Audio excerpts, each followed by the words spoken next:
नमोस्तु आचार्य श्री एमडी पाटिल बेलगांव कर्नाटक से अपनी शंका रख रहे हैं कि 10 लक्षण धर्म को शाश्वत धर्म बताया है, फिर ये मात्र 10 दिन ही क्यों आते हैं। 10 धर्म तो बिल्कुल शाश्वत हैं। उत्तम क्षमा आदि जो धर्म हैं ये शाश्वत धर्म हैं, अनादिकाल से हैं और अनंत काल तक रहेंगे। क्योंकि जब भी कल्याण हुआ है या होगा या हो रहा है, इन 10 धर्मों को आत्मा धारण करेगी तभी कल्याण होगा। इसलिए यह निश्चित हो गया कि 10 धर्म तो कैसे हैं, शाश्वत हैं। अब ये 10 दिन मात्र ही क्यों आते हैं, तो ये जो है उस श्रपणी काल जब प्रारंभ होता है और श्रपणी काल समाप्त जब होकर के तो प्रारंभ अवस्था में धर्म की वृद्धि होती है, तो 10 दिनों तक अच्छी वृद्धि प्रारंभ होती है। इसलिए इसे 10 धर्मों का रूप दिया गया। वैसे ये 10 धर्म जो हैं श्रावक के लिए दिए गए हैं। क्यों? क्योंकि मुनियों के लिए तो परमानेंट हैं, वो अपने उत्तर गुणों में 10 धर्मों का पालन सदा करें, लेकिन श्रावक भी इसका अभ्यास करे। तो इसलिए भाद्र मास में, चूँकि ये काल का जब परिवर्तन होता है तो जब उत्सर्पणी प्रारंभ होता है तो उस समय भाद्र मास होता है, तो उस भाद्र मास के पंचमी से जो है वहाँ पर धर्म की, अर्थात धर्म की तो नहीं हो सकती उस समय, लेकिन हर चीज़ की वृद्धि वृद्धि होना प्रारंभ होगी। क्योंकि छठम काल का समय प्रारंभ हुआ है उत्सर्पणी का, तो उस समय आचार्यों ने कहा कि अब वृद्धि हो रही है, तो उस उद्देश्य से हम लोग भी भाद्र मास में अपनी आत्मा की वृद्धि करें, उत्तम क्षमा मार्दव आदि की वृद्धि करें। यह भावना लाएं कि हम भी जो है अपने ज्ञान की वृद्धि करेंगे, आत्म विकास करेंगे, जिससे हमारा उद्धार होगा। तो श्रावक को कम से कम 10 दिन जो हैं उन धर्मों को अपने अंदर धारण करना चाहिए, जिसका आपको साल भर जो है लाभ की प्राप्ति हो।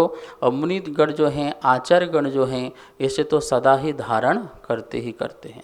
नमोस्तु आचार्य श्री आशा जैन रोहिणी दिल्ली से अपनी शंका रख रही हैं कि छिन्न छिन्न भिन्न भिन्न क्या प्रतिमा के मस्तक में बोलकर कर सकते हैं क्या। अभिषेक के उपरांत महाशांति धारा होती है और सभी लोग भगवान के मस्तक के ऊपर महाशांति धारा करते हैं। बीच में छिंदी छिंदी भिंदी भिंदी आदि शब्द आते हैं, जिसके माध्यम से हमारा भय दूर हो, किसी प्रकार की बीमारी ना हो, और भी जो जानवर हैं, पत्र हैं, पुष्प हैं, फल हैं, उनमें किसी प्रकार की महामारी पकड़ ना हो, ऐसी मंगल कामना उस समय भगवान के मस्तक पर हम करते हैं। अब आपका प्रश्न है कि मस्तक में करें या चरण में करें, तो देखो ऐसा तो कोई बात मिलती नहीं है शास्त्र में, लेकिन हम अपनी बुद्धि से, विचार से, विवेक से जो अच्छा लगता है उसे करते हैं। कहीं मस्तक में करते हैं और कहीं चरणों में करते हैं। वो भी अपना अपना अर्थ निकाल लेते हैं। बोले हम भगवान से डिमांड करें तो मस्तक में क्यों चढ़ के करें, हम तो उनके चरणों में रह कर के उनसे डिमांड करें जिससे हमारा पूरा हो जाए। और कोई भी बोलता है नहीं, हमें तो भगवान के मस्तक की जलधारा भगवान के मस्तक में गिरे तो हमारे जितने भी कर्म हैं वो छिंद छिंद भिंद भिंद हो जाएंगे।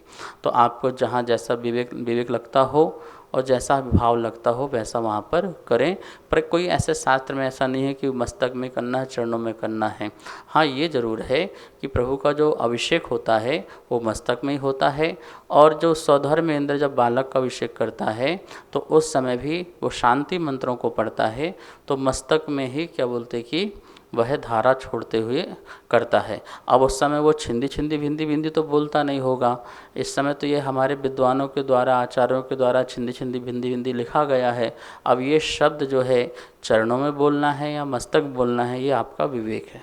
नमोस्तु आचार्य श्री रजनी देवेन जैन बरुई अमरावती से अपनी शंका रख रही हैं कि हमने जिनालय में एक सिद्ध भगवान की मूर्ति स्थापित की थी, जो पहली बार चोरी हो गई तथा दूसरी बार पुजारी द्वारा खंडित हो गई, तो क्या इसमें हमारे अशुभ कर्म का उदय है। आपने प्रतिमा मंदिर में जिनालय में भेंट कर दी और प्रतिमा अब वो चोरी हो गई, तो आपका ही अशुभ का उदय नहीं है, पूरी समाज का अशुभ का उदय है कि हमारे जिनालय से प्रतिमा का जाना, और पुनः फिर आपने वही प्रतिमा विराजमान की और पुनः खंडित हो गई, तो यह भी समाज के ही अशुभ का उदय है। हमें बड़ी सावधानी रखना चाहिए। व्यवस्थाएं बना के रखना चाहिए। हम बड़े बड़े जिनालय तो बना देते हैं, सोने चांदी की प्रतिमाएं भी विराजमान कर देते हैं, रत्नों की प्रतिमाएं भी रख देते हैं, लेकिन उसकी सेफ्टी नहीं कर पाते हैं, उसकी सुरक्षा नहीं कर पाते हैं। समाज को चाहिए अच्छे से सुरक्षा करें और अभिषेक पूजा पाठ के समय भगवान को विनय से उठाएं, जल्दबाजी न करें। ध्यान रखें, परमात्मा की प्रतिमा का टूटना एक बहुत बड़ा अशुभ संकेत हुआ करता है। कहीं हमारी समाज का टूटना, बिखरना या फिर हमारे अशुभ कर्म का तीव्र उदय तो नहीं आ रहा है। इस प्रकार से सारी समाज को प्रायश्चित लेना चाहिए, जाप अनुष्ठान आदि करना चाहिए और कुछ त्याग करना चाहिए और इस प्रकार से संकल्पबद्ध होना चाहिए कि हम बहुत सावधानी पूर्वक जिनालय में जो है वंदना अभिषेक आदि का ध्यान रखें, जिससे प्रतिमा आदि खंडित ना हो और ना ही किसी प्रकार से चोरी आदि हो। नमोस्तु आचार्य श्री। सुमन जैन बिहारी कॉलोनी दिल्ली से अपनी शंका रख रही हैं कि उपसम सम्यक दर्शन एक भाव में कितनी बार हो सकता है। उपसम सम्यक दर्शन भी दो प्रकार का होता है। एक तो होता है प्रथमोपसम सम्यक दर्शन, दूसरा होता है द्वितीयोपसम सम्यक दर्शन। प्रथमोपसम सम्यक दर्शन होकर के जो है वह अनादि मिथ्या दृष्टि प्राप्त करता है, तो एक आचार्य की अपेक्षा वह नियम से जो मिथ्यात अवस्था में आकर के पल्ल के असंख्यात विभाग भी जानने के बाद पुनः सम्यक दर्शन की योग्यता, ऐसा कहा है। और एक आचार्य ने कहा नहीं, वह छहोसम सम्यक दर्शन में भी जा सकता है और एक भाव में वो कई बार प्रथमोपसम सम्यक दर्शन धारण कर सकता है।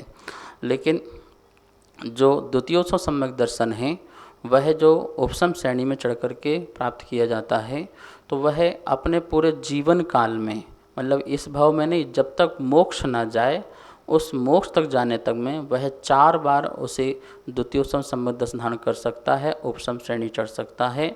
प्रथमोपसम सम्यक दर्शन की जो बात है वह जो होता है, कैसे होता है कि समस्त जो मिथ्यात्व है और अनंतमंदी क्रोध मान माया लोभ है, उनका उपशम करने से उसे प्रथमोपसम सम्यक दर्शन की प्राप्ति होती है। तो वो जो उपशम प्रथमोपसम सम्यक दर्शन है उसे तो वो अनेकों बार प्राप्त कर सकता है, लेकिन द्वितीयोपसम सम्यक दर्शन जो है पूरे मोक्ष काल तक 4 बार ही कर सकता है। नमोस्तु आचार्य श्री। अविरल जैन कैलाश नगर दिल्ली से अपनी शंका रख रहे हैं कि देवगति में सरस्वती देवी बुद्धि देवी की आराधना बताई गई है या फिर जिनवाणी रूपी सरस्वती है। जिनवाणी रूपी सरस्वती है तो फिर सरस्वती की प्रतिमा क्यों बनाई जाती है। देवगति में जो सरस्वती होती हैं देवी या बुद्धि देवी होती हैं, हमारे यहाँ उनकी पूजा नहीं है। हमारे यहाँ जिनवाणी जो को ही सरस्वती देवी कहते हैं। अब आपने कहा उनकी प्रतिमा क्यों बनाते हैं, तो प्रतिमा एक प्रतीक है। देवी सर्वांग सुंदर होती है, ऐसे ही हमारी जिनवाणी सर्वांग सुंदर है, ग्राही है, ग्रहण करने योग्य है, इसलिए उसके प्रतीकात्मक रूप में उसकी प्रतिमा बनाते हैं। उसका जो श्रृंगार है वो द्वासांग का श्रृंगार है। उसके हाथ में जो कमंडल है वो भेद ज्ञान का प्रतीक है। एक हाथ में जो माला है वो ध्यान का प्रतीक है। एक में अंकुश है जो ज्ञान में अंकुश हो, और एक हाथ में पुस्तिका है, शास्त्र लेखन है। तो इस प्रकार से, और उनके मस्तक पर, सरस्वती के मस्तक पर एक प्रतिमा है जिनेन्द्र भगवान की, अरहंत भगवान की, कि मैं जो हूँ भगवान की वाणी हूँ। तो इस प्रकार से प्रतीकात्मक रूप में भगवान की वाणी को सरस्वती देवी की प्रतिमा बनाते हैं। इसलिए हमारे यहाँ ये प्रतिमा आदि बना करके सरस्वती की स्थापना करते हैं।